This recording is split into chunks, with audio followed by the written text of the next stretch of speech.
Experiencing loss is a universal part of being human. Through his books, films, talks, and guided practices, today's guest, Peter Rollins, has spent the last 20 plus years creating spaces that transform. He uses comedy, poetry, music, art, and storytelling to help people come face to face with the hidden and uncomfortable parts of themselves. In today's episode, Peter and I talk about the relationship between discomfort and transformation, the value of art that makes people work hard to understand it, and the way many artists spend their entire lives circling a single question. If you're interested in making things that have a profound impact on people, there are a lot of gems in this conversation. Enjoy. Always choose orange. Pete, thanks again for joining me today. I really appreciate you coming on. Hey, I really appreciate being part of this, man. And just to let your listeners know, I've been traveling between time zones, so I totally got the time wrong. And Alex was very gracious and got everything reworked for me. So very much appreciate that. Yeah, absolutely. No, I totally understand. So where I want to start today is you've been a part of so many things over the years, right? From gatherings to writing books to giving talks to creating sort of curriculums or things that people live through. And so the first question that I have is just how you think about designing experiences that actually change people and not just give them more information. Yeah, I mean, it's interesting. There's a mix of creativity, theory, and personal struggle that all might meet together, and they meet together for all of us. And, that's no different, obviously, for me.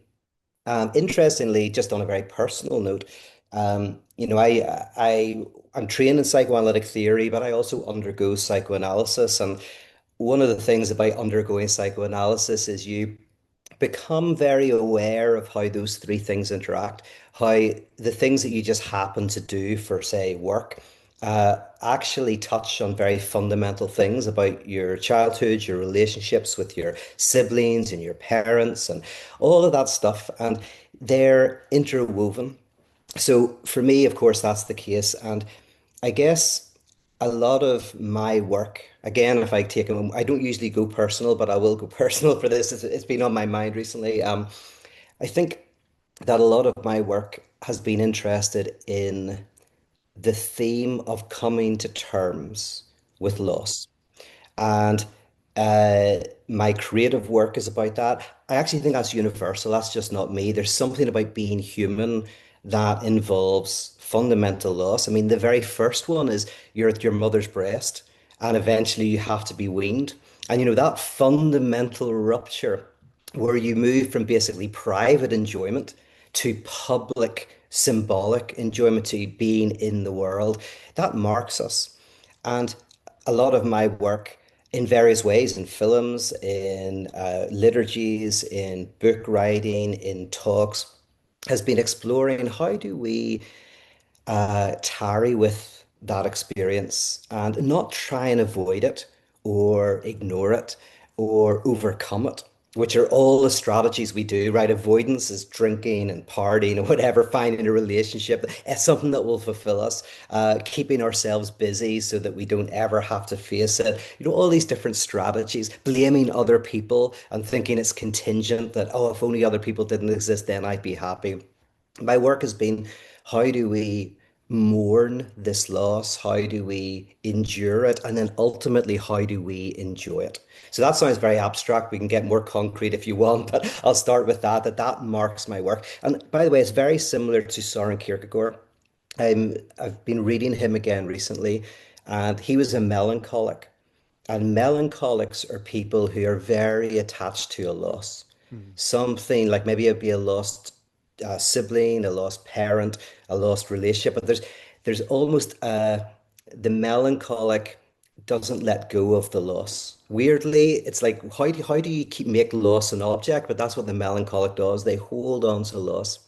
And out of Kierkegaard's own attempt to self-cure, he developed an amazing set of ideas that developed into existentialism. And I think in a similar way, I'm exploring those issues, and that gives rise to the work that I do. When these ideas come to you, or when you're working through the loss, either on, like you said, like a personal standpoint, or when you're sort of giving space for other people to do that, at what point do you know what form it's going to take, right? So whether it's going to be a book or whether it's going to be a film, is that sort of that initial impulse, or are you using your mind to sort of think, okay, what is the best form for this to come out in? Yeah, yes, very much so. And I'm very drawn to the what I call liturgy, but I mean liturgy in quite a wide way.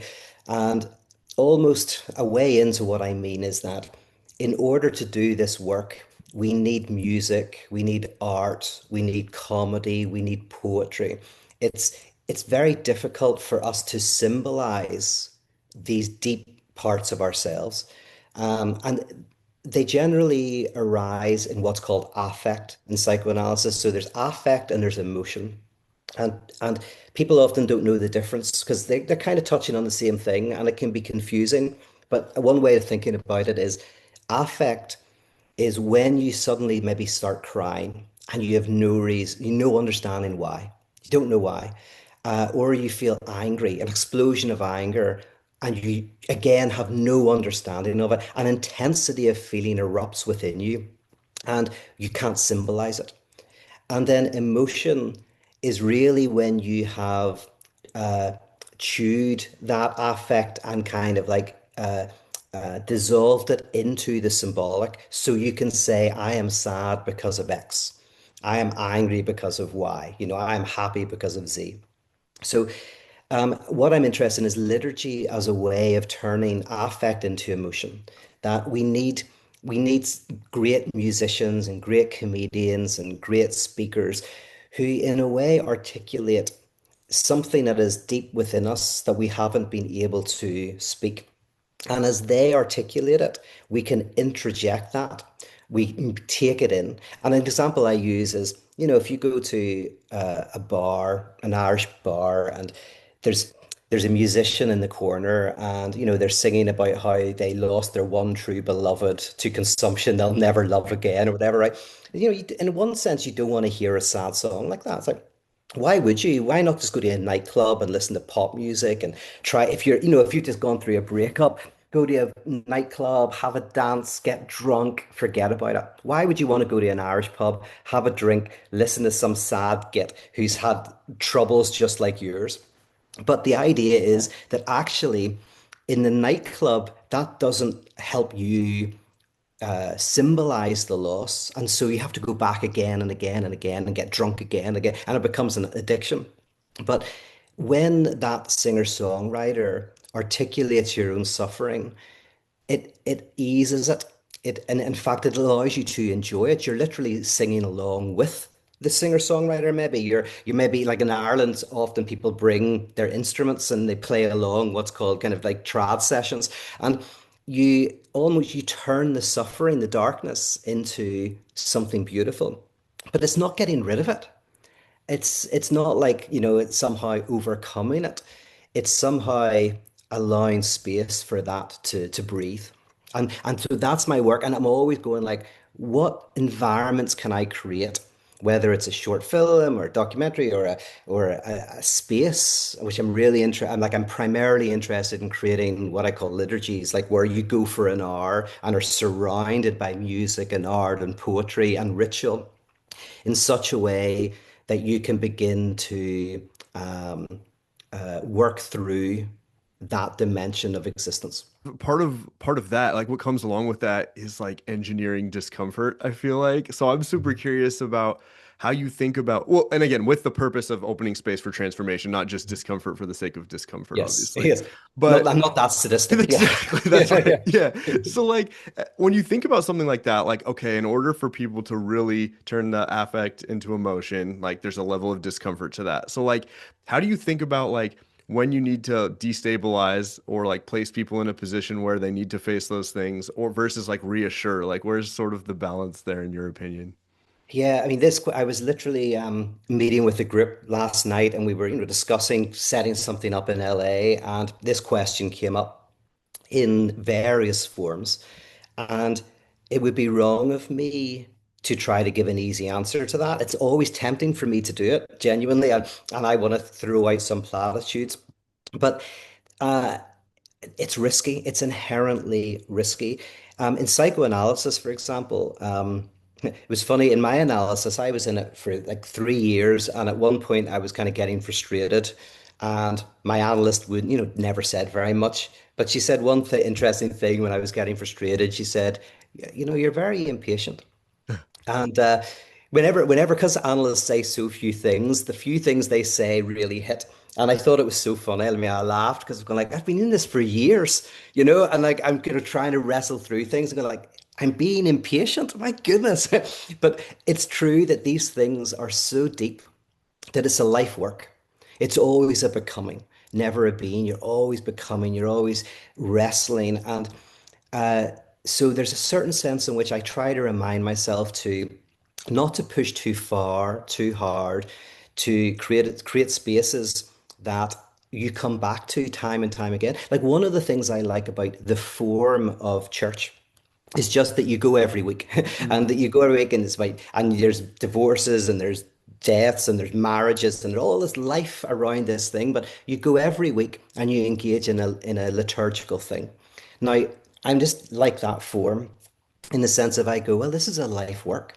What would it mean to once a week go into a space just for 1 hour? I like to call it misery anonymous, where we secretly can be miserable together for an hour. You don't need to tell anybody, right? Don't tell, especially in LA where everybody's tyrannized by happiness and everyone wants to be cool and be happy and be whole and complete. Go like, you don't have to tell anybody. We'll just go for 1 hour. We'll try and meet that dark part of ourselves. And it doesn't have to be quick. It doesn't have to be sexy. But it's something that we commit ourselves to. Maybe not every week. You go for a few years and then you don't need to go at all, or you go off and on for the rest of your life. So it is a risk. Somebody said to me last night, a friend, he said, it's kind of like ready, fire, aim. I quite like that. It's like, oh yeah, because if I try to figure out exactly how to do it in advance aiming, I'll never fire. So I kind of what I do, and it's risky, is do stuff and then see how it worked, Okay. see how it adapted. One of the things I used to do in Belfast is the group we were called Ikon, and anybody who went to Ikon could be part of the organizing group. So we met in a bar once a week to create these gatherings to put on once a month. And the reason why kind of anybody could be part of that is it was a really good feedback loop. It was like, what's working, what's not? How did that disrupt us in a good way, or was it too disruptive or not disruptive enough? So trying to build in these feedback mechanisms. One other thing I'll say about it is this is why I'm a real big fan of music and art, poetry, comedy, as for example, storytelling is another one, because I do think that these are ancient technologies that that that are very good at getting past our defense mechanisms in in powerful ways. So these are ancient technologies, and so that's why I like to employ them. So thankfully, I'm not using anything that hasn't been around for thousands of years. Yeah. But it is risky. There's a risk to it. And by the way, the bigger risk is not that it's too disruptive. The bigger risk is it's not disruptive enough. I mean, I tend to find that it's hard to actually create an environment that really makes an impact.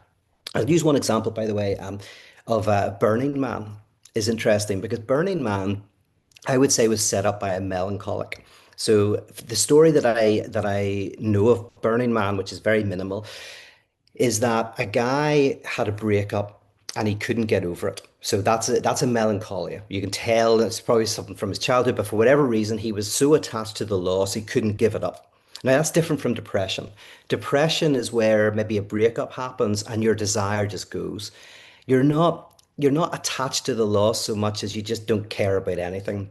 And eventually, hopefully, you can get her. But melancholic is there fixated with the loss. So he went down to the beach and he built this man and he set it on fire with some friends.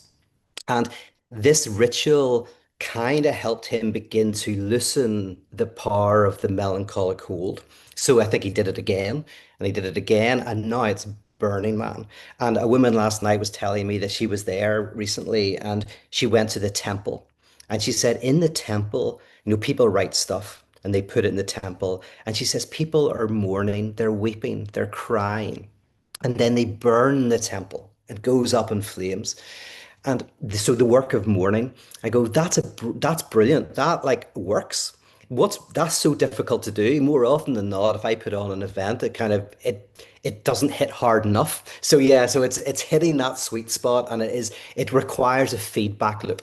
Going back to like you were mentioning Icon, right? Like up at the beginning, and then sort of giving this example of Burning Man too. So was Icon sort of the first things that you were into from that standpoint? Well, it's the first one I'll talk about Okay. because the other ones were shit. You always have to have a few that don't work. And actually, that's not completely true because I used to do a thing with my friend Adam called The Lab. And our tagline was, "It's so fab, it's the lab." And it was kind of like, it was this fun, kind of almost like a talk show experience, but with weird, kind of like immersive experiences. And we would take street topics like food. And we'd just go, and when we'd kind of like we have a cook in the corner cooking food, and we'd have food visuals, and then we'd talk about nourishment, and we had all these different things, and that was a lot of fun. So that was the precursor to Icon. And yeah, and I played around with other things. Icon was basically the one that really, where I kind of realized this is better than I am. Mm, I had some great people involved, including Padraig Tuma, who is a well-known poet now. And we were all part of this. It was interesting going, we've created something better than we are. And I went into philosophy and well, I was already studying philosophy actually, but I kind of started to realize that I had a duty to try to understand what we were doing in order to better do it. So yeah. yeah, and that's how Icon started.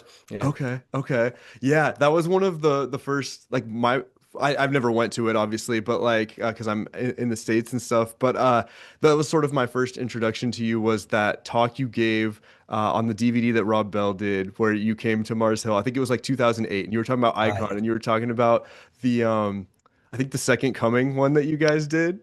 Yes. Oh, Oh yeah. Oh yes. I was talking about that one last night. I haven't talked about it for probably since that video, and oh last wow. night I happened to talk about it.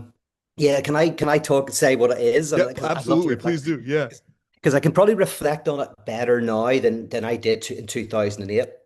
But Icon, we call it transformance art, and we were always very disorganized, and things were never running on time. Kind of the music was never, the sound system was sometimes playing up, all of that. So on this particular one, we had it in a church, and we had to close the doors and have everybody waiting outside for about 15 minutes before they get in. And I was chatting to people, and then we let them in. And this guy, Brian Houston, was invited to play. Little aside, by the way, Brian's just brought out a song called, I think it's called Anna. You can see it online, and my niece is in it. Oh, And he cool. just saw my niece on the street, and he went, "You have to be in this video," because my niece is very goth looking, she has a real kind of sad look. And so yeah, that's perfect for the video. So people can actually go and listen to Brian. But Brian Houston was going to be there, and we're running late. He's doing a sound check while people are sitting. So I get up and I tell a story. Say, oh, here's a story. It's about the Messiah returning. And the story is the Messiah returns, and all these disciples are elated, except for one who's crying. And the Messiah says, "What's wrong?" And the disciple pulls on his robe and says, "Tell me, my Messiah, when will you arrive? When will you arrive?" Right. So this keeps going. And then people start getting the joke, right? People start realizing, hold on a second, this is called Second Coming, and the event hasn't happened, right? So at first, people are frustrated, going, these guys don't know what they're doing. This is annoying. When will it start? And then they get in on the joke. And so gradually, after 5 minutes, somebody kind of smiles and goes, I know it. 10 minutes goes by. And by about half an hour in, everybody's in on the joke. Now, what are we doing in that gathering? In some respects, this is exactly what I was mentioning to you earlier, which is this is a movement not from absence, not having, to having, right? Not having the event to having the event. This is actually a movement from being frustrated that you don't have the event to enjoying the fact that you don't have the event, right? So at first you're annoyed and then you're laughing. And that was a way for us to explore the idea that it's not about overcoming lack, trying to be whole and complete, finding a commodity that will work for you, trying to find a way to sacrifice, and have everything. Uh, because if we sacrifice, we have no meaning. Meaning is related to sacrifice. So it's more about how do we enjoy and find a way to enjoy not having and find a creative way to be it. So that's the kind of thing we would do. And I that was one that I particularly liked, yeah. Yeah. No, that's awesome. And then getting into writing and stuff too, like was your so I remember like hearing that your first book was sort of based on your thesis. Is that correct? Okay. It was, yeah. So I wrote my PhD in kind of like post-structural theory and philosophy, all that. And the first book kind of took some of those ideas from the PhD and kind of made them kind of more accessible. That was the first half, and then the second half were some of the gatherings that we did with Ikon. Okay, okay. And then Yeah. as you were putting together like sort of the all of the books that you've done, like there's so many different angles that you took in the different books, right? There was like the collection of parables that you were doing, and then sort of more straightforward nonfiction. I don't know what you would call it. And then like the other things like what was it like doing sort of all these different forms of books, and how did you sort of think about that as you were doing it? Yeah, I've always been interested in kind of mixed media and writing in such a way that it doesn't just kind of like give you knowledge, but that it kind of like sparks thinking. And this is very important. In fact, in the world of AI, it's interesting where we've got these LLMs.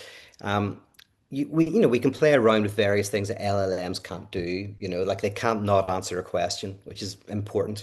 Yes. Like yeah, because not answering a question is what often gets the person to think. So again, in psychoanalysis, if you ask a question, the analyst refuses to answer. And then, you're trying to think, what do they think? And then you're hitting, what do I think? And it does work, right? So there's lots of things we can talk about that AI can't do. AI can't tell the difference between a red wine that you paid for and a red wine that you stole. Can't tell the difference between the taste. An identical wine, the only difference is one you stole and one you didn't. But for us, it does taste different. The secret ingredient is crime. There's a great line in Peep Show, my favorite comedy, where the guy steals a chocolate bar and he says, "The secret ingredient is crime." So there's lots of things we can talk about that AI can't do, but the main thing I can't do is a Kierkegaardian thing, which is subjective truth, which is finding what you will live and die for, a truth that you're willing to renounce everything for. Like you can get all the knowledge in the world, but what Kierkegaard calls subjective truth, which is the truth that, as I say, is kind of not just 2 + 2 = 4. It's the truth of what gives my life purpose, my life meaning. Um, why am I saying that? Oh yeah, yeah. Yes, I know. So writing a book, I want, or doing a talk or anything, I do want the intellectual. I love that. I mean, I've dedicated my life to philosophy in many ways, but I love the idea of having elements that are more difficult to straightforwardly know, say what I think. I was really inspired by again Kierkegaard, who he would write in pseudonyms, and he would sometimes write books and publish them on the same day by two different pseudonymous authors, critiquing each, like saying different things. So whenever you're sitting there going like, so he released on the same day, he released Fear and Trembling and Repetition, two different authors, Johannes de Silencio and Constantine Constantinius, and they're kind of like two different kind of approaches to the same thing. And so he was trying to do like a Socratic thing, which is, I mean, this is why Socrates didn't like books, Oh. interestingly, because he went, when you read, he says you're kind of like bringing in information, but you're not doing the work yourself. Mm. And so Socrates was worried. That's why he never wrote a thing, right? He just wanted you to think. He asked questions. He was dialoguing because he wanted you to do work. And so my interest in writing and anything I do is how do I involve a type of work for the reader? That's why I love parables, because parables require work. And in a way, a good parable is a parable that allows for multiple interpretations. It doesn't close things down, just like a great piece of art has multiple interpretations. And at its core, a great piece of art has all these interpretations and a dimension that remains inherently uninterpretable. So if you think of the Mona Lisa, lots of people interpret it and find information about it. We know so much about it. But this central enigma of her smile is what gives it its power. We can interpret all we want, but then the enigmatic smile is kind of what the model is kind of the what Freud might call the navel of the dream. He says, because Freud said you can interpret dreams and you can get lots of different interpretations and they're really useful. And then there is the navel, which is kind of like the unconscious, this element of the dream that you can't quite penetrate, but that touches something deep about your desire.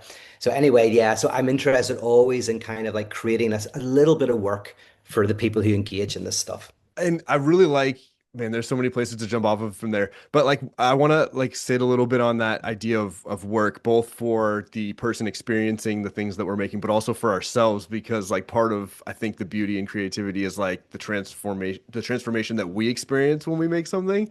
And to your Mhm. point, that kind of can be eliminated by like LLMs and other forms of AI and stuff. And so I'm super curious, as since you were mentioning it too, how is that informing the things that you're working on now, right? So now we have this space where we could just hit a button and all this stuff can come out and we don't have to do any work. Like how do you find that personally affecting you as you create the things that you're working on? Yeah, it's interesting because I use LLMs. I'm finding them very helpful. I find in terms of thinking things through, I see certain limitations, obviously the ones we know about hallucinations, but other limitations like uh, you can tell that it's really good at synthesizing information and creating a kind of median or kind of like an average. So it creates a really good average. So it's going to be really good at writing airport Yeah. novels or whatever, right? At the moment, what is obviously not really able to do is kind of innovate in an interesting way. I mean, and I think that that will happen, and I think it does innovate in various ways, whatever. So I'm not critiquing it, but I am interested in with this new technology, how do we not fall into the easiness of it? So again, Kierkegaard once said he was sitting smoking a cigar, and he was by a river, and he was looking at, he's saying, what is my vocation? He says, in a world where everything is becoming easier, and he's writing this, hundreds of years ago, right? So even more so now, where everything is becoming easier, transport and entertainment and books, where everything's becoming easier. He says, can I contribute to that? He's like, I don't know, because people are better at it than me. I don't know if I can. And then as he was finishing a cigar and lighting another, he realized there what his vocation was. He says, in a world where things are being made easier, I know what my job is to make them more difficult, right? And that was it. His vocation was born. And I think it's very important because when you see anything in our world becoming too easy, like for example, music, now you can have music, all the music in the world on your iPhone. Well, what does a music lover do? Well, they have to make it more difficult. So they get into vinyl, and they get into maybe special prints of vinyl and go like, is there really any difference? But for them it is. Or coffee. I love coffee. In a Yeah. world where you can get coffee everywhere, what do? You have to make it more difficult. And there's always new little devices that I can buy to make my coffee making process more difficult. Yeah. So I have a coffee machine and now I have about 6 steps. And it's really annoying. It takes me like 10 minutes to make my coffee, but I want it to be more difficult. So, and that's what the hipster is. In one sense, the definition of the hipster is making life more difficult in a world where it's easy, like riding a penny farthing instead of Yes. having a car or whatever. So um, my job is to make things difficult, and because that's what subjective truth is. It's inherently difficult, and nobody can do that for you. It's like no one can die for you. Like you have to undergo death yourself. Like when it comes to your subjective truth, that is something you have to wrestle with and find yourself. What I want to do is create spaces where you can you can kind of discover that. But more importantly, and this might sound a bit strange initially, although it relates to what we've been talking about, is the thing that is most difficult of all is for me the acknowledging the lack at the heart of existence, Mm. that and how it manifests contingently in our lives. For some people it's more, some people it's less, but that all of us carry the mark of loss. And that work, the work of embracing that loss, that renunciation, and then and then what's be the correct word? And then I say enjoying it and being able to embrace it and embrace life in the midst of it. That's the challenge. That is inherently the most difficult thing anyone can do, no matter how rich you are, no matter how much power you have, no matter how much technology you have. That is as hard for a billionaire as it is for a German peasant. Is that the, and just to make sure, I think I'm totally understanding what you're saying, but just to make sure, like, are you speaking to the part of us that's always seeking to be somewhere else and to have something else and that inherently can never stop feeling that? Is that what you're getting at? Yeah, that's beautifully said. I mean, Lacan called it the superegoic injunction to enjoy. Mm, And it's like, so the superego is not so much that which is saying, oh, you should be nicer to your mum. The superego today for most of us is saying you should be having more fun, you should be doing more things, you should be having more sex, better friends, better relationships. And this is a tyrannizing force, the force of like trying to avoid or trying to overcome one's lack that kind of like leads us by the nose and makes us, get into all sorts of problems and destructive behaviors. And so, yeah, what I'm kind of talking about is freedom from the pursuit of happiness. It's great to be free to pursue happiness. Absolutely. I think it was great live in a society where you're free to pursue happiness, but we also need secret spaces where we're freed from the pursuit of happiness. And that for me is partly being able to embrace the renunciation that is part of being a human yeah. and finding a way to wrestle with that and, as I say, enjoy it. Do you think those spaces inherently need to be secret and able to function the way that we need them to? Yeah, it's interesting. Like I really love so I'm very influenced by Alcoholics Anonymous, and I love the term anonymous in the Alcoholics Anonymous. Um, I think it's incredibly important. And especially in LA, sorry, in LA, there's loads of people in AA, and that's not contingent. I mean, LA is the mecca of wholeness and completeness. It's the place where you go to lack the lack.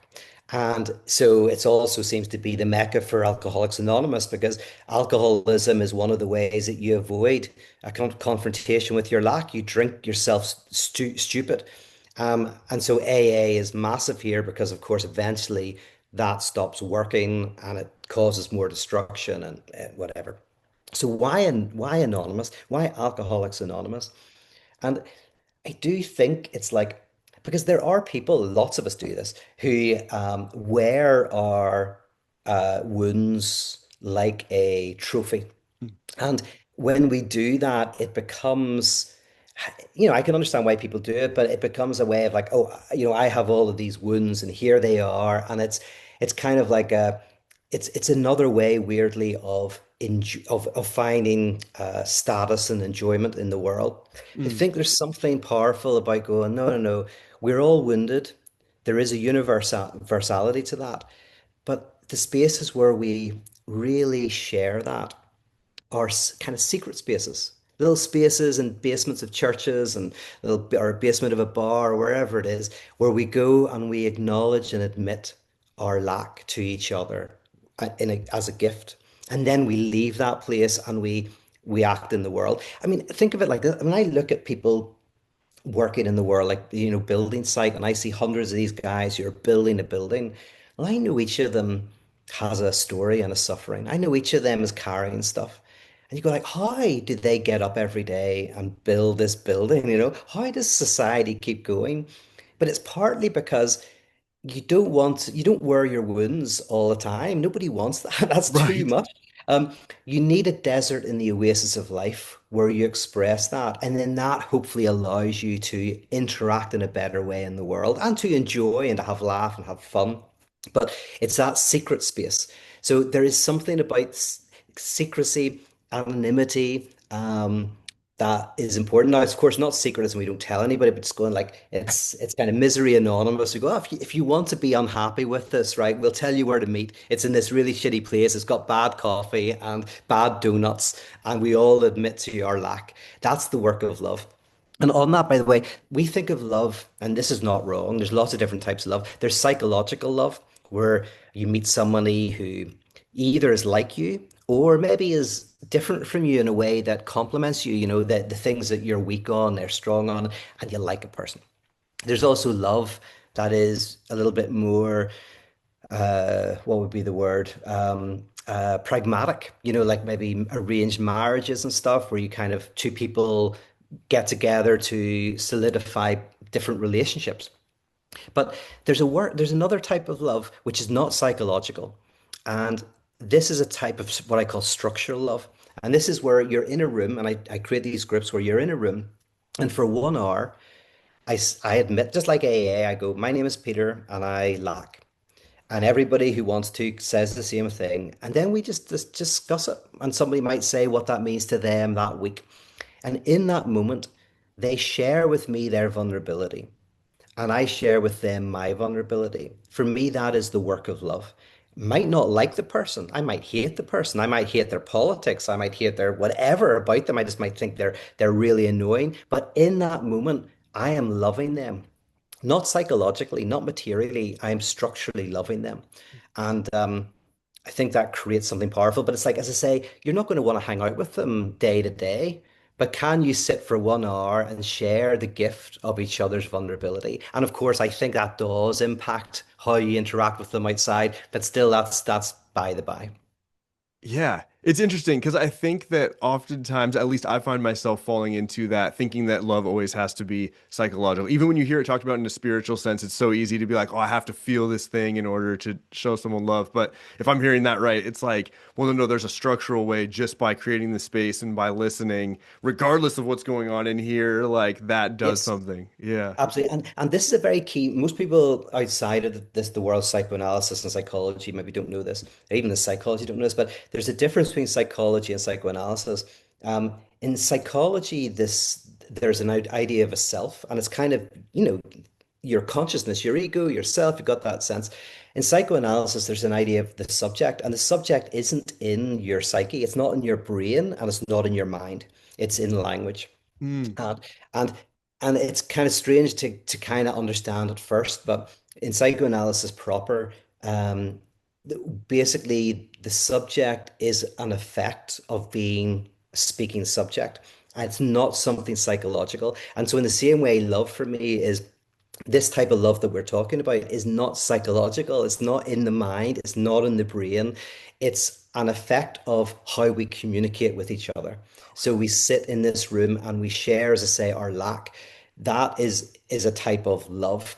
And I say it's not a like, and I think it always gets in trouble there because you go like, well, am I supposed to like everybody or love everybody and somehow accept them? And is this a way of going, oh, well, if I heard the other person's story, then I would like them. No, no, like you can dislike people, you can hate people, you can fight against people, you can think they're wrong, but can you, structurally speaking, love them? Which is show your lack to them and allow them a space where they can show their lack to you. And I do think we need those spaces, otherwise civilization collapses. Absolutely. Yeah. Okay. So like you were talking about like creating those spaces now, and you were talking about how you go in and you say that you talk about your lack, and then everyone else starts talking, and you sort of go. And I'm imagining there's not really much preparation that goes into that. Am I correct? Like you just kind of Yep, show up and just let it. Yeah. So then yep. how has that been a pattern in your work of back when you first started things like Icon or some of those early things? Like, was there a lot more preparation involved, and have you found that there's less now, or am I sort of making connections just based on a very limited scope of what you've been saying? No, no, that's a very good point. And it's a kind of like when I started off at these transformance art events. They were quite heavy in terms of organizational structure. Very fun to organize, by the way, but a fair amount of work. Um, and that still is a part of my work. Basically, I feel like I'm at the mature phase of my work now, and it has three parts. There's the theory, which is on one side, but in terms of the practice, there's three parts of the practice. There's the liturgy, there are decentering practices, and there's communion. And communion is the name for this this social bond forged around lack. So that's what I call them death of God supper clubs. But so those are the three elements. And the communion or death of God supper club, there's not that much organization to that. The decentering practices, there's a little bit more work to those. And then the liturgy is probably the one that has the most work. So depending on which of the legs you're talking about, there's more work. However, I'm trying to make the liturgy more streamlined instead of trying to think of creative things every month or every week, because I'd like to have a weekly thing. Um, I'm almost thinking that the liturgy will have a very similar structure. It will probably have some spoken word, some ritual, some music. And basically so almost like church, just maybe with slightly different kind of so it's not confessionally Christian, slightly different content, you know. Okay. It is radical theology, so it is a form of Christianity, but not confessional Christianity. So Gotcha. And then is that all happening in person at this point in your work? Like that, the so arm? the issue for me is, unfortunately, despite my best efforts and intentions, reality is conspiring to make me work and do this. But I have tried not to. So for the last 15 years, I have mostly not been running groups. I've just been speaking, chatting to people, almost trying to get other people to do things. But I've come to a point where I'm like, oh no, I have to start again. So I started off with Ikon, did that for a decade. I've spent 20 years doing kind of thinking and writing and figuring it out. And I think I'm going to spend the next 10 years going back to setting things up. So more recently, I haven't been doing very much, but except online, I've been doing a few of these gatherings. But I'm planning to set up a 3 month experiment in LA, maybe June, July time, to start actually doing this in person. So yes, I do occasionally do things, but I have been dragging my feet a little bit. Sure. Okay. Was it challenging to go from in person because there's like a whole this is I don't know the right way to articulate this, but like there's like an energy of being in person and we can sort of sense all these things consciously and unconsciously, and then online it's a little bit more challenging through the screen. When you first adapted from like Icon then going into sort of like the things you've been doing on YouTube or like the podcast you were doing or things like that, or even giving like virtual talks, like did you have to like learn a whole new set of ways to lead people through these experiences? Yes, no, absolutely. And there is a difference, and I don't know. I'm hesitating because I don't want to say, you can definitely do a lot of stuff online, 100%. And I've spent a lot of time doing a lot of stuff online and learning those new skills. But as you said, there's nothing quite like being in the room. The bodily dimension, the little signals that you're picking up, which you don't even know you're picking up, Right. that everybody's feeling in the room with bodily presence, that is very hard to replicate in an online space. So, for example, we do these communions. We've done them now, about six or seven of them online, and they're sometimes amazing. Like sometimes very little is said.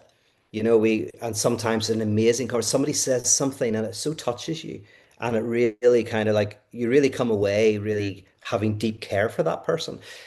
That does happen, but as I say, yeah, in the room, in bodily presence, there's something more powerful. And it seems like we're going back to that as well. Like more and more people are lonely and not finding the same connection via screen. So I'm hoping that I can help people understand how easy some of these groups are to run, and they'll just run them themselves and find all you need is a dozen people and you can do it. And then another, you were talking about like the three different sort of, I can't remember if you said the word arms or legs. I don't know how much that Uh, matters as the symbol, but yeah. anyways, these three different sort of pieces of your work. Thingies, yeah. Yeah, exactly. Right. Like buckets. Mm. Talking about like the decentering practices too. So one of the things that again I heard about in that first video that I saw of you and then have seen done over the years was like the atheism for Lent, right? Which I think you're still doing right now, right? Is that Yes, yeah. it's on as we speak, yeah. So that's been going on for, correct me if I'm wrong, like a long time, right? Like 15 to 20 years or something. Yeah. Yeah, yeah, yep. 20 So years or more. as you've been working on that, and maybe you can explain for people who've never heard of it what it is here real quick, but like as you've done that, it's changed right over the years and stuff. So I'm super curious how you think about something like that, that's been a really long term part of your work, how you're constantly evaluating and saying, "Oh, I need to swap this piece out with this." Like, have there been, is it mostly little changes, or are you structurally changing sort of the way that the thought is led to? Yeah, in recent years, it's been smaller changes. It's probably undergone two major changes. So, yeah, to give the background, there's in one sense a decentering practice is I mean it's a play on centering practices, but it also is the idea that we need to be destabilized and decentered, and really interesting things happen in our lives when there's a shake, when there's a and that in fact that's when big things happen. So decentering practices are designed to evoke a type of destabilization, a productive destabilizing. And what is kind of common to all of the decentering practices, there's about five of them so far, there's an infinite number there could be, is that the idea that in order to see myself, I need the other. So often, whenever we think about a debate, say between a Republican and a Democrat, the idea of the debate is the Republican is trying to, convince the Democrat to become Republican and vice versa. And of course, even if they're not really trying to do that, they're trying to at least do that with the audience, right? So that's the debate. What I would love to see is a debate, say, between a Democrat and a Republican, where the Republican says to the Democrat, you're never going to make me a Democrat. Let's be honest, right? But you might make me a better Republican. Yeah. And the Republic and the Democrat says to the Republican, you're never going to make me a Republican, but you might make me a better Democrat. So, in other words, I want to hear your critique of me so that I can see myself through your eyes. And as I see myself through your eyes, you become an instrument of my further conversion. You become an instrument of my further transformation because there's elements of me I cannot see. And this is huge because it's very easy to see other people's issues, right? And whenever you know psychoanalysis, it's very easy to start seeing like patterns. The only person you can't do it with is yourself, right? Yeah. It's that Bible verse, like take this, you see the speck of sawdust in the other's eyes, but you got a plank in your own. That's a very good insight because in psychoanalysis, it's like that. It's I can see your issues right now, and there's a lot of them. But but I can't see my own. I'm too close. That's why in analysis you need another as a mirror. So the decentering practices are designed, it's like this Last Supper where 12 of us meet. We invite someone of a radically different view. We put them in the seat of Christ. And you know what we did with him, right? And then they speak. And if we don't like what they say, it's their last supper, hence the Last Supper, right? But the idea is not to debate them so much, not to kind of try to even be persuaded by what they're saying, but to see if you can see yourself and your community, your who you are through their eyes, and whether that can productively do something destabilize. And when you show that vulnerability to the other, you invite that vulnerability in them. That's a very, very key thing. And I've seen that time and again is if I'm willing, and most of the time I'm not, but if I am willing to be vulnerable and to listen, it is a real invitation to the other to go, you know what, I'm going to do the same. Or if they do it, then they get through my defenses. I meet somebody and I'm defensive, and then they show a genuine warmth, a genuine attempt to see what they look like through my eyes. Then I'm like, oh, well, what about the other way around? And something productive. That's the gift of vulnerability. It's a powerful, powerful gift of powerlessness, the powerful gift of powerlessness that can really kind of create something. So anyway, that's decentering practice do that. But atheism for Lent is a particular one. And in a nutshell, something that a lot of people don't realize is that atheism and theism they're presented as enemies, right? It's almost like if you meet a couple and or two people and they're always fighting, but deep down you're going like, I think they like each other, and then secretly they're having like some relationship that none of us know about, and you can kind of tell because their hatred of each other is just too it's too infused with passion, right? And so atheism and theism have actually been in this incredible dance for thousands of years, right? And it's a complex dance. So you have basic theism, classical theism, God exists, and then you have classical atheism, right? Like say new atheism, whatever. But then you have, and that's the first 2 weeks of atheism for Lent, you get a reflection every day and you go into these. Then there's mystical atheism. which is interesting, which they take up. They take all the classical atheist critiques and say, yeah, you're right, because whatever the word God means, it means something beyond our grasp.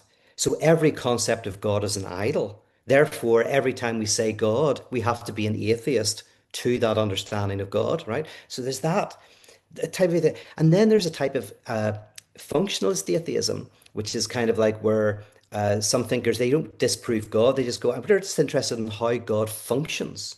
What does it do? How does it either uphold oppression or critique oppression? Or why do people embrace religion? Then there's the existential atheism, uh, of theological atheism, people like Paul Tillich. But anyway, what happens is you start to realize that they are dancing together, they're intertwined. So in Atheism for Lent, it destabilizes our binaries. It helps us see the more complex, interesting movements, and of course brings us to that famous cry on the cross, my God, why have you forsaken me?" A form of existential atheism, right? Christ is not an intellectual atheist in this story. He's talking to God. He's an existential atheist. He's feeling the radical absence of the absolute. And that's, so anyway, Atheism for Lent explores that. And I do tweak it and change it and all of that. And it's one of my favorite, it is my favorite decentering practice. Yeah, I mean, the first time I heard that idea, like it's just a like for people who haven't been exposed to a lot of that stuff, it's such a mind-blowing way to think about things because you're right. Like there is such a dance there that I think again, people who aren't well versed in sort of those ways of thinking yet don't see. Did Yeah, you no, it's stum weird. Yeah. Oh, yeah, it just threw in something that's it's so weird that the first systematic atheist critique, like a book length, Yeah. really hardcore atheist critique, was written by a priest.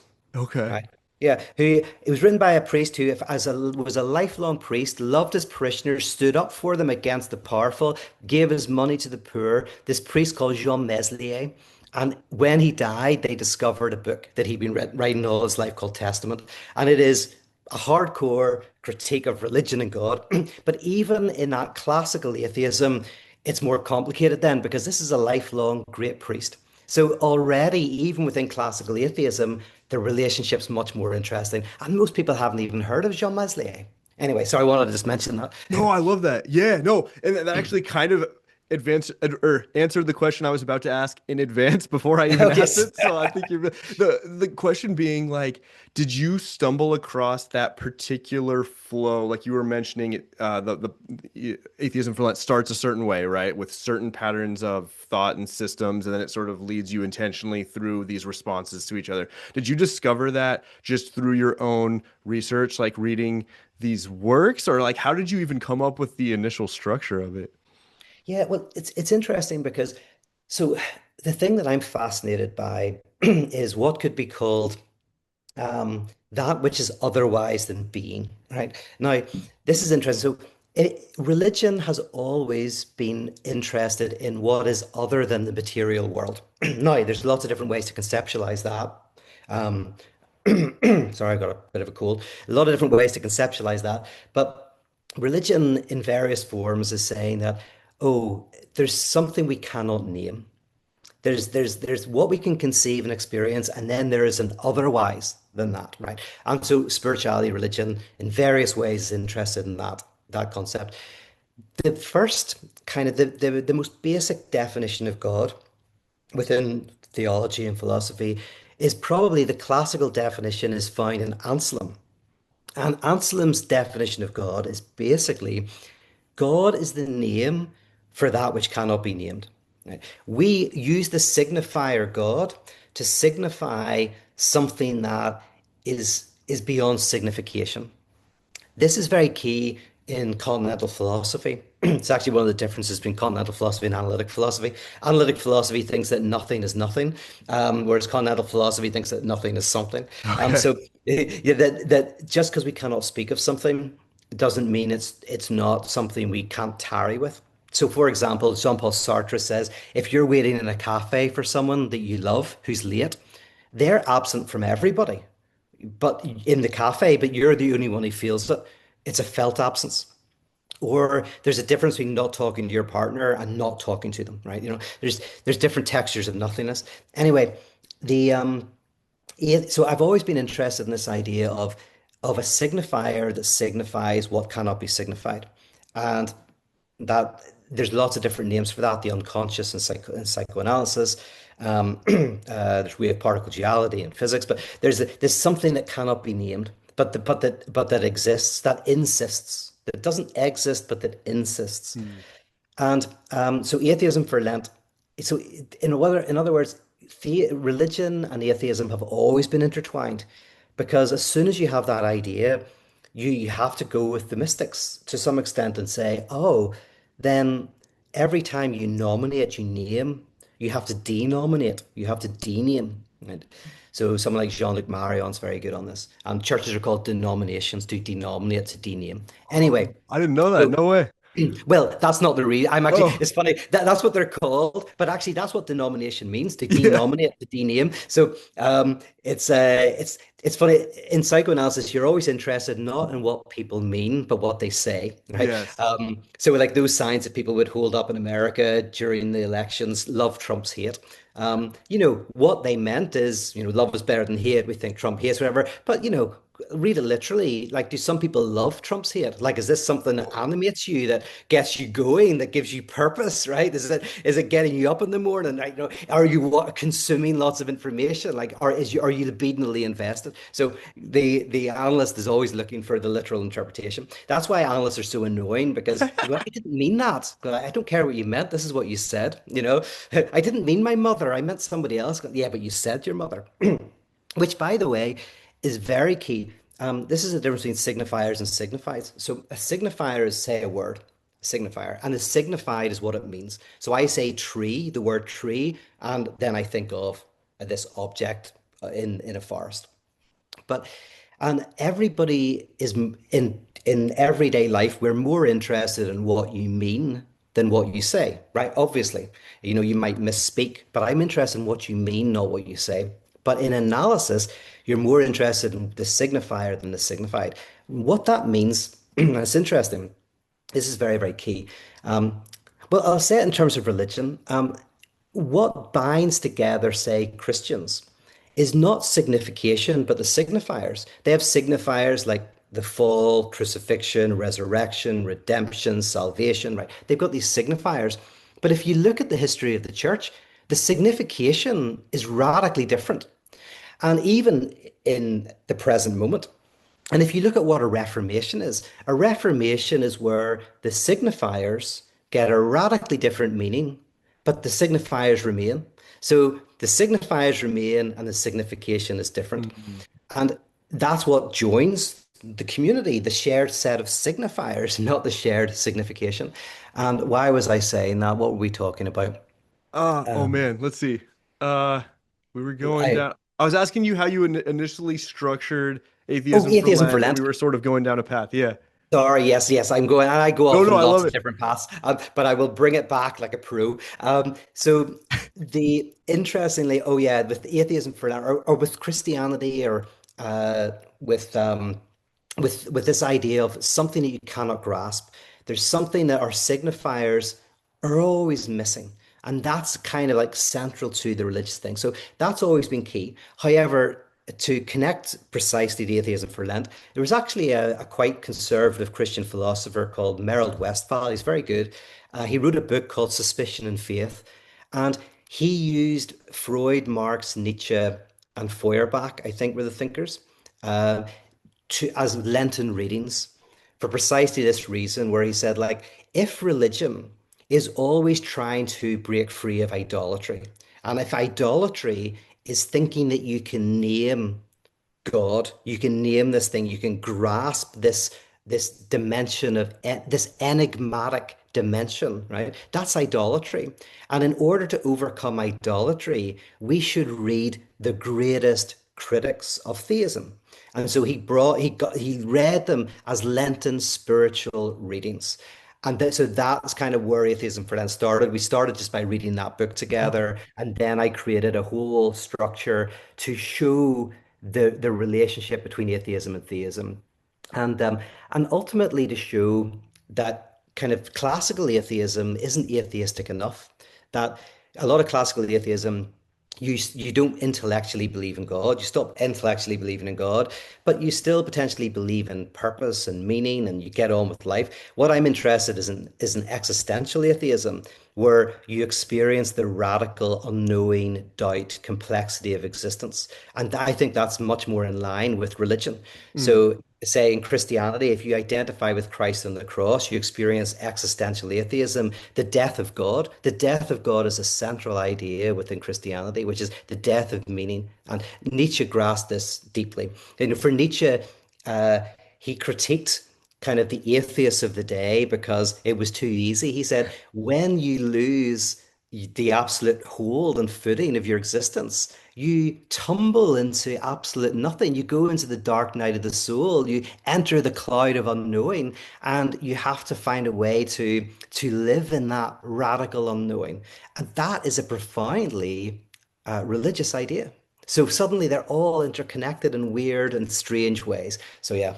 Yeah. What has the since you I mean you've been doing it for so long, I'm sure you've seen like tons of people letting you know what their experience was like. What are some like when you see people go through this whole thing, right? Like what kind of responses are you hearing from people? Like what kind of transformations are they going through?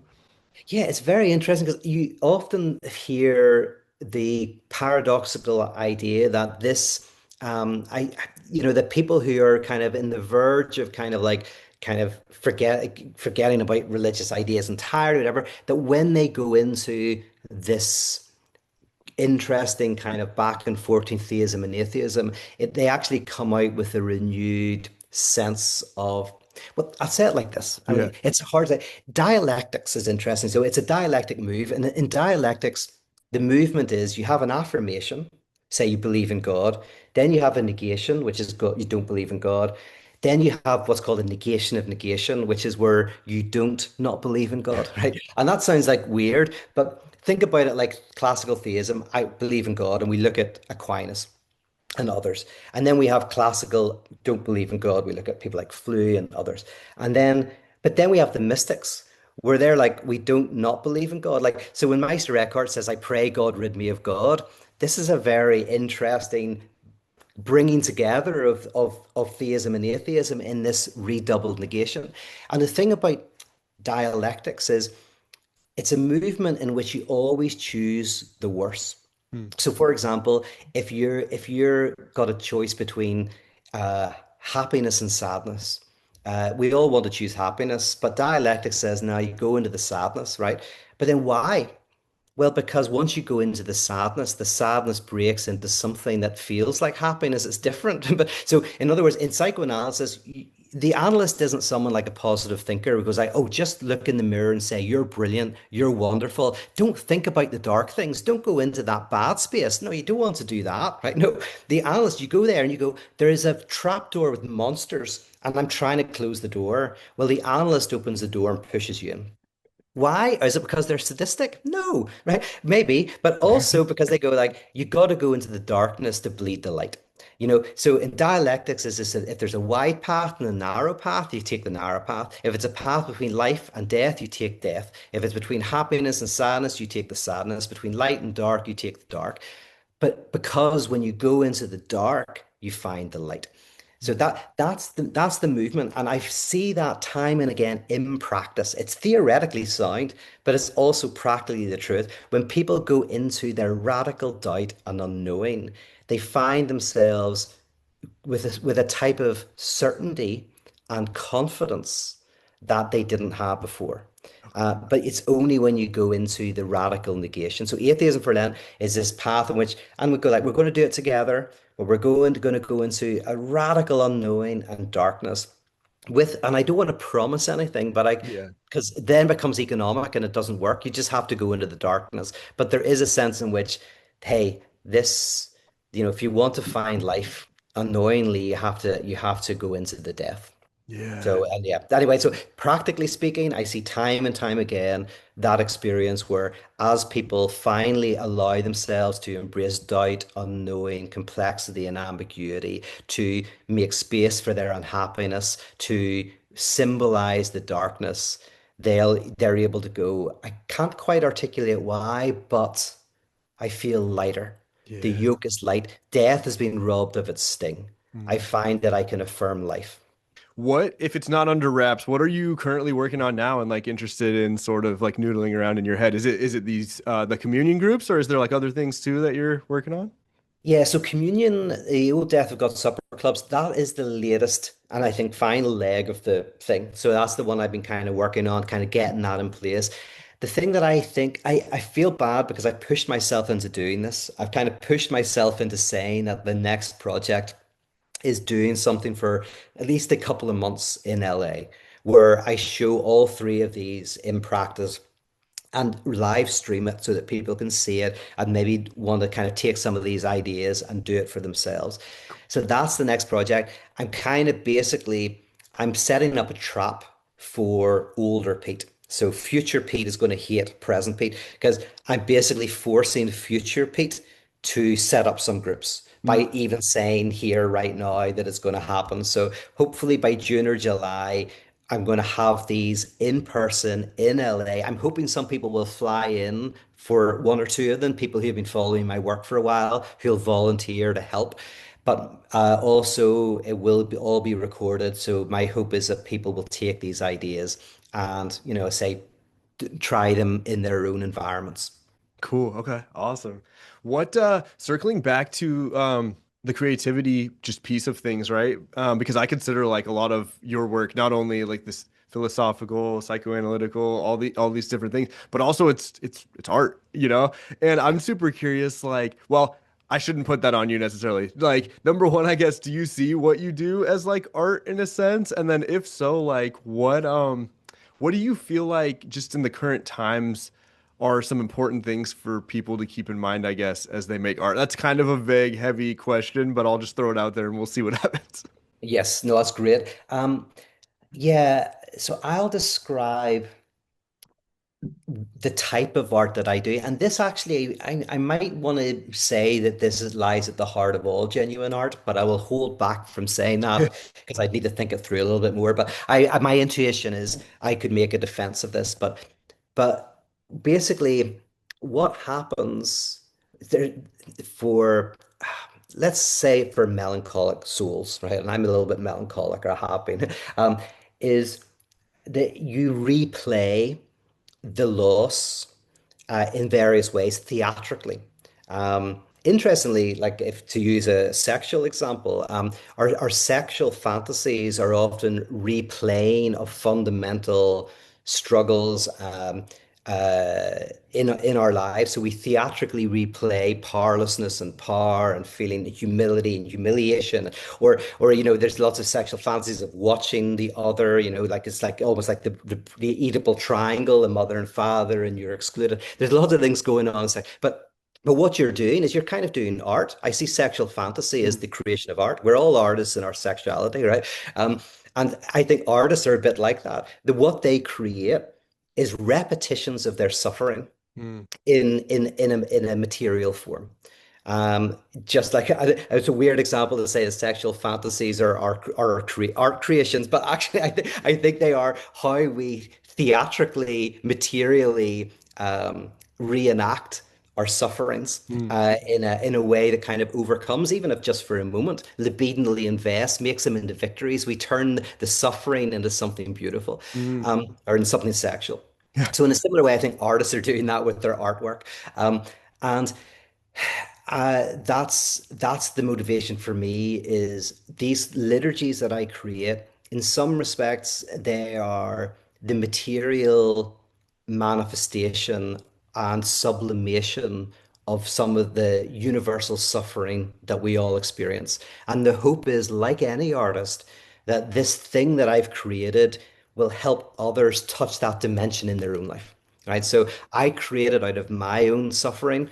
And the hope is that that allows people to access that suffering in themselves in a way that they can sublimate. So that's kind of the process. And then I think there was a second part to your question.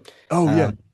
Um, Just like with art in general, oh yeah, and as you look out at sort of the present moment for humanity, just from Pete's lens, right? yes, Obviously, like it could be yeah. different for everyone. Like, what do you see as things that you think are just worth all artists and creative people reminding themselves during this time, I guess?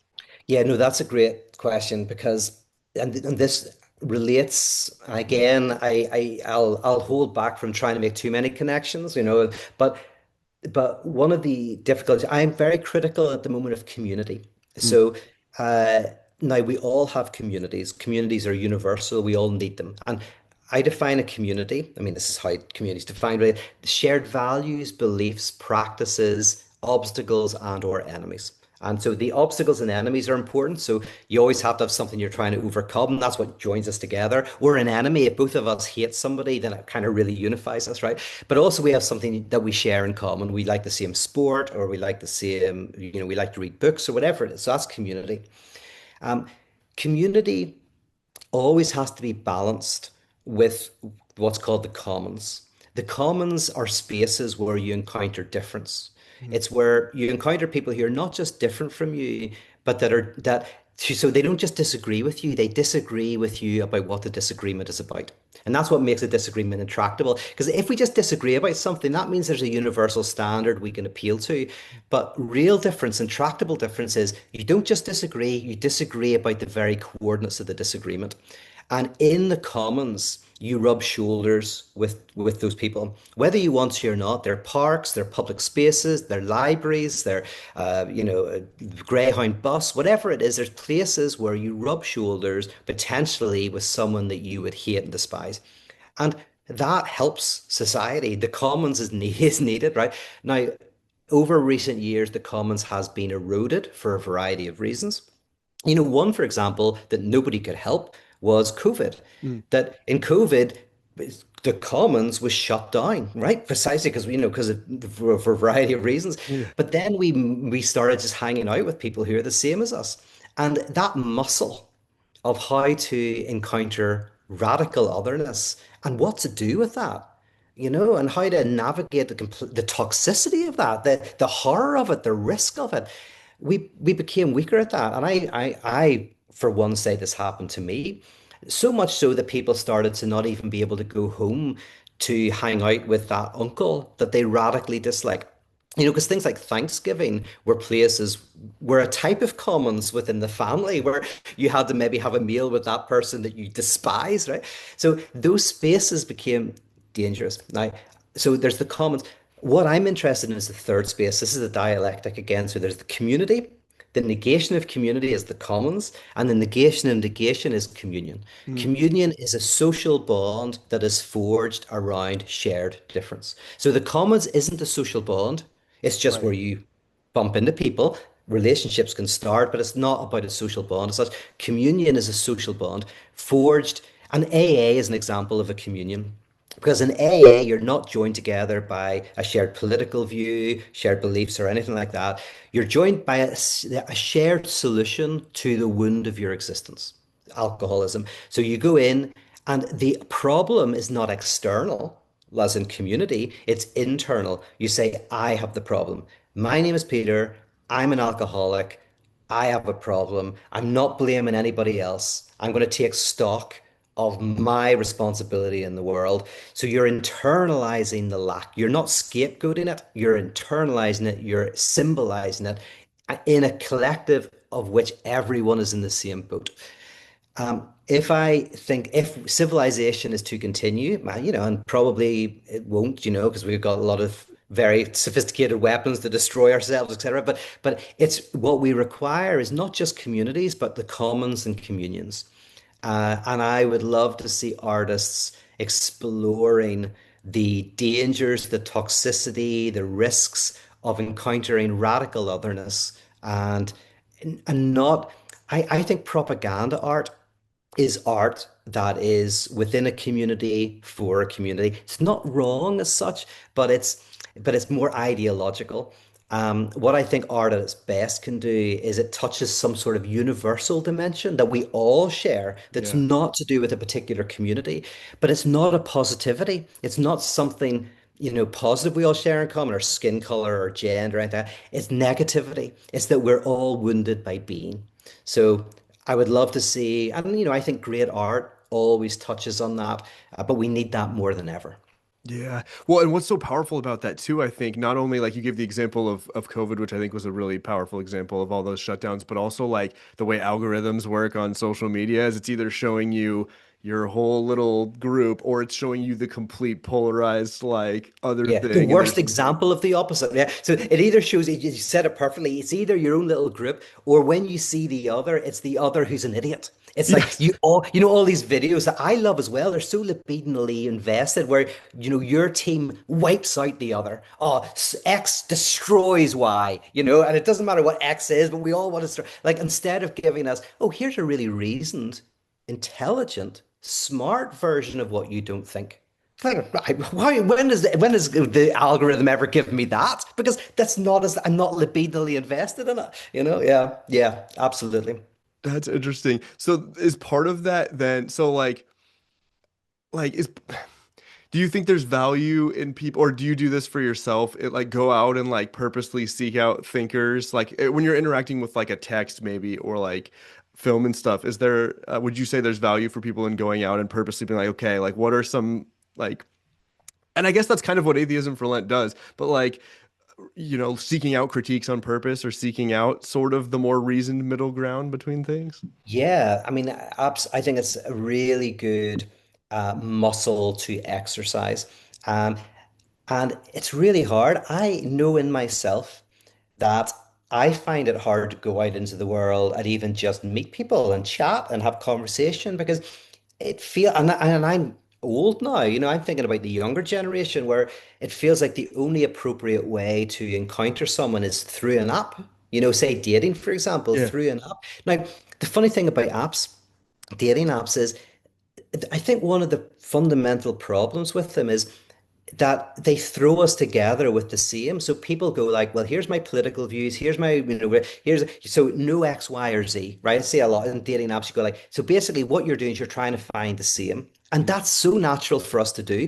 In real life, you can't do that. In real life, you bump into someone who's different. But here's the trick.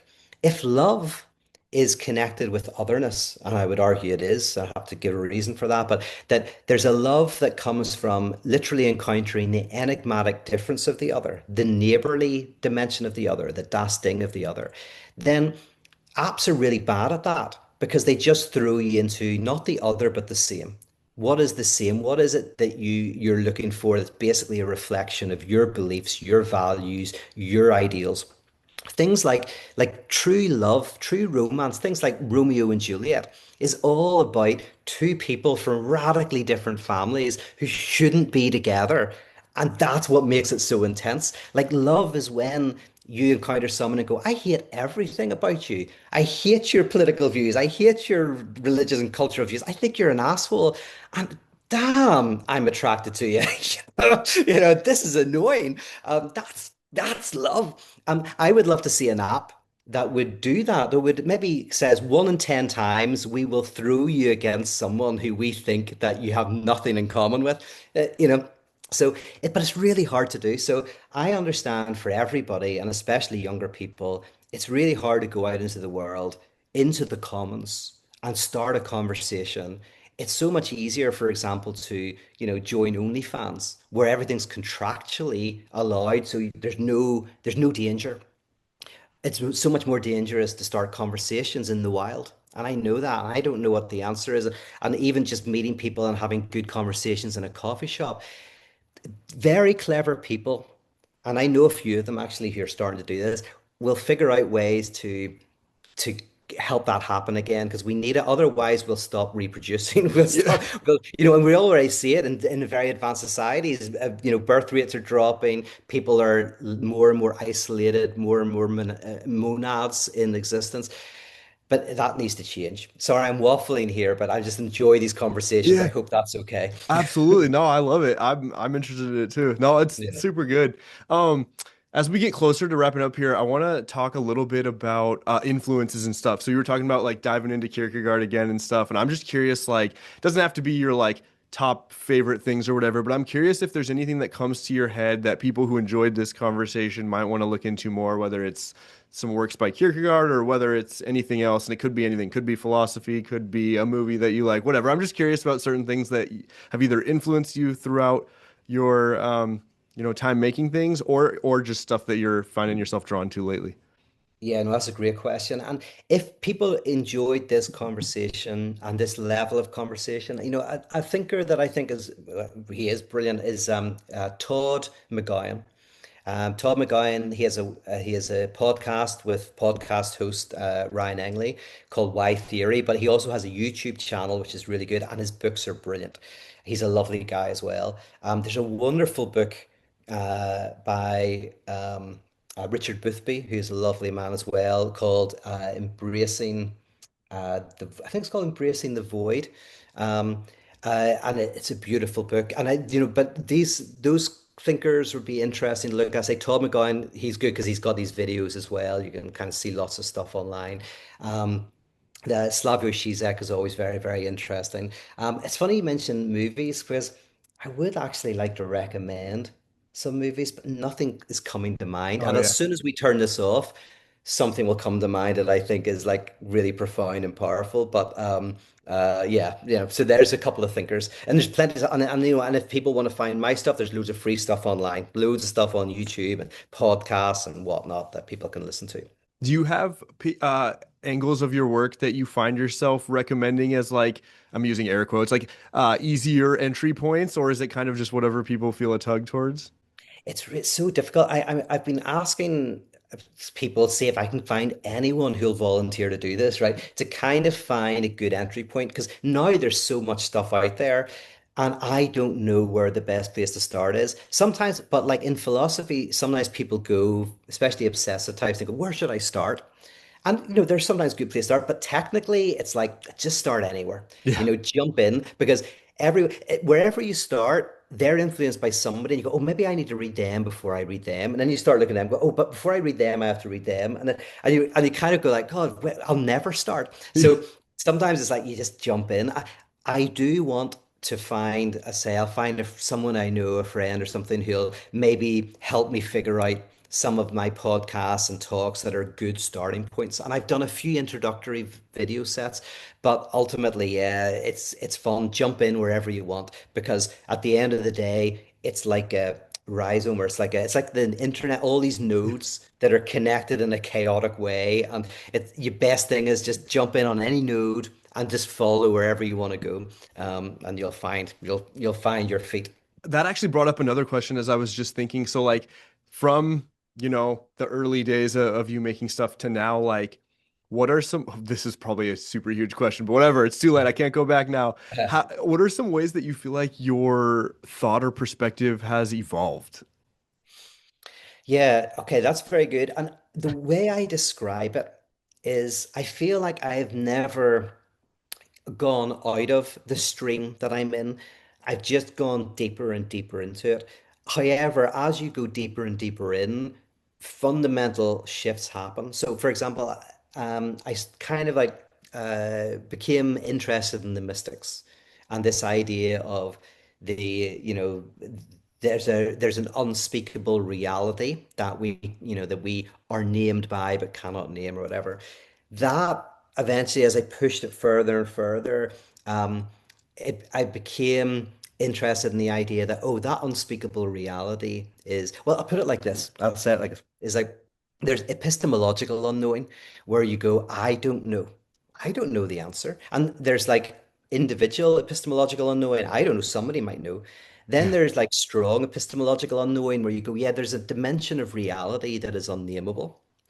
And then there's ontological unknowing, which is reality itself doesn't know itself. So you go from like I don't know what ultimate reality is to ultimate reality doesn't know what ultimate reality is. That there's an inherent spontaneity, novelty, or incompleteness within reality itself. Now that's a change. That's so I've changed from my first book is, I would say, more in the area of epistemological unknowing.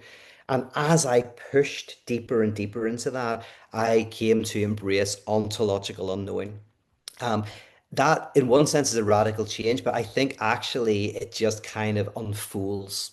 So, I mean, I am very, from the age of 17, I had an idea, And really, I have just pushed and pushed and pushed and pushed and pushed that. And although the twists and turns have happened, it feels like an escape room where the way out is to go deeper and deeper in. And I've just gone deeper and deeper in.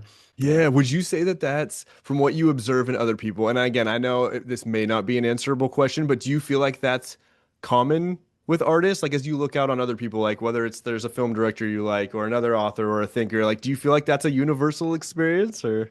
Yeah, that's a really good insight. Because when you look at great artists or philosophers or whatever, you often find that there's one question that they are doing a great director or whatever. So there's directors who are directors for hire, and and they want to say make movies and they make different movies. And then there's directors, and you go like, oh, they've just been making the same film, all their life, right? Maybe like someone like Lynch, and you go like, oh, there's a core, and the philosopher's the same. As if you're looking at a philosopher, often these complex thinkers, you go like, is there a central question? Is there that animates their entire corpus? And that's what you find whenever people are bouncing from one thing to the other. Again, there's nothing wrong with that because they'll maybe have their fundamental fancy, their intensity is somewhere else. But I think you're really insightful in saying that like, is an artist someone who is is repeating repetition, returning to something and working it through and working it through and working it through. That's and I feel like that I don't think I'm a great artist in any way, but I know that in myself that I don't do this work because I want to. I do it because I have to, and I'm revolving around the same thing. And Soren Kierkegaard says it's about repetition. Repetition is not a repeating of exactly the same. It is repeating something, but as you repeat it, it comes out differently. So Mm. think about evolution as repetition. Like evolution is just repetition, but because of environmental factors, the repetition is different and different. It then becomes more complex over time, and these creatures become new species. So in a way, an artist is engaged in a repetition, but the repetition uh, through the environmental situation, the repetition arises in different, more complex ways. I've heard it described as like a spiral that gets deeper, like you're coming back to the same spot, but it's kind of a level down in a way. Yes, yes, that's it. That's it. And now a lot of philosophers, this is another tendency we do have, is sometimes to try to downplay when we do change our mind and say, oh, that I've just adapted. So, there are in that spiral, there are moments of changes, but in the midst of all of that, there's generally, yeah, something that they can't let go of. And I almost recommend people to go, what is that for you? Yeah. What is the thing that it's not that you want to do, it's that you kind of need to, that holds you together existentially. It might be family, it might be cooking, it might be creating community spaces, it might be writing, it could be anything, stamp collecting, whatever, right? But there's something that is a material manifestation of something, of some wound in your being that and your work is allowing you to endure and enjoy that wound. And so yeah, so a lot of life is about trying to find what that is for yourself. It reminds me, there's a famous quote. I'm going to butcher the name of him. A famous impressionist painter, Renoir, I think, Oh, Renior. I don't know pronounce. Is that right? Yeah. yeah, yeah, yeah, There's absolutely, a Renoir. quote Yeah. by him that says, a painter spends his whole life painting the same tree. And I love that. And so when you were, okay, so you were saying you've felt like you've been continuing in the same stream since you were 17-ish. Do you Mhm. feel like you knew what the question was back then, or was it only clear later, like, oh, okay, this is it. This is the thing I can't stop examining?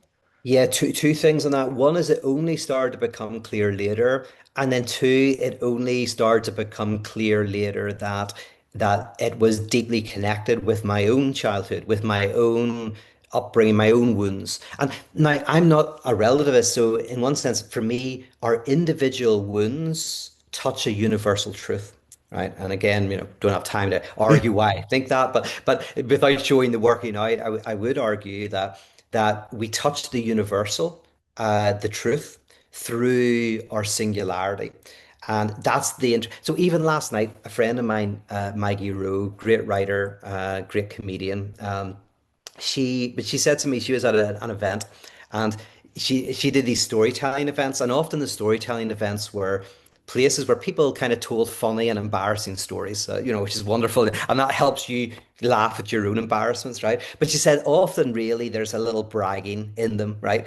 But she said there was this great story this woman told where she's an actress, and she was like, I'm going to all these auditions. I've gone to all these classes. I've spent all this money. I've just been working so hard at being an actor and and she said, and finally I realized what was holding me back. Finally realized I'm just not very good. I was like, brilliant. There's this moment of this like, I'm not very good. Now, why am I saying that? Oh yeah, but that's universal. That's her individual story about, I'm not an actor, all right? I've never acted, but there's something about her universal wound or her singular wound that I laugh and connect with because even though I'm not an actor, I'm like, oh, I know what that's like. Yeah. I know what that's like. So it's it's a sense in which I've come to realize how my work is shaped by my wound. But I believe that the work that I create hopefully can help people touch something, beyond that. They don't have to have the same experience as a guy from Northern Ireland born in the 70s, they don't have to have that. They can be in a completely different country, but something that I'm doing can go, oh, that resonates with me. Last question, and I am gonna kind of put you on the spot, so you can decline if you want. But I was wondering if you Okay. could end it with a Seamus story, and then we Oh can. yeah. Oh, I'd You love got to. any on deck? Yeah. Let me think of a stream story that kind of connects with this. Okay, here's a story that connects with what we've been saying. It's a story about this Texan, very wealthy Texan, who, and you may know the story, heard me, but he has ancestry in Ireland, and he goes back to Ireland to kind of retrace his roots, which a lot of Americans do. And he goes to Galway, where he finds out that he still has some relatives. He looks up these documents and he finds out there's this farmer called Seamus who's related to him. So this very wealthy Texan, big Texan with the cowboy hat, turns up at this little farmhouse, knocks on the door. Seamus opens the door. So, hello, how's it going? And the Texan says, I've traveled from America. My ancestors are from here. We're actually related. And Seamus goes, oh, it's brilliant. He says, do you want to come in for a cup of tea? So, yeah, absolutely. So they go in, they're sitting down. And Seamus says to him, do you want to have a look around the farm? Texan says, absolutely. So they go out the back, and Seamus shows him the grounds and says, you see that tree stump over there? He says, that's all my land from the tree stump to the house. And he says, you see that little broken fence? That's all mine. And oh, you see those cows there, right there to here? That's all my property. Well, the Texan laughs. He laughs. He says, back home, he says, I could get in my car and I could drive all day north. I wouldn't get to the end of my property. He says, I could drive all day south. I wouldn't get to the end of it. All day east or all day west. I wouldn't touch the border of my land. And Seamus looks at him, puts his hand on his shoulder and says, he says, I know how you feel. He says, I used to have a car like that as well. Like, I love that story because Seamus, I think, is embodying the truth of what we've been talking about. The Texan might be showing off, but Seamus goes, hey, none of us are great actors. All of us have got broken cars. We're all in the same boat together. And it's that act of seeing that vulnerability that I think is deeply transformative. Always choose orange. Thanks for checking out this episode of Always Choose Orange. If you like what you heard, hit the subscribe button for more conversations just like this.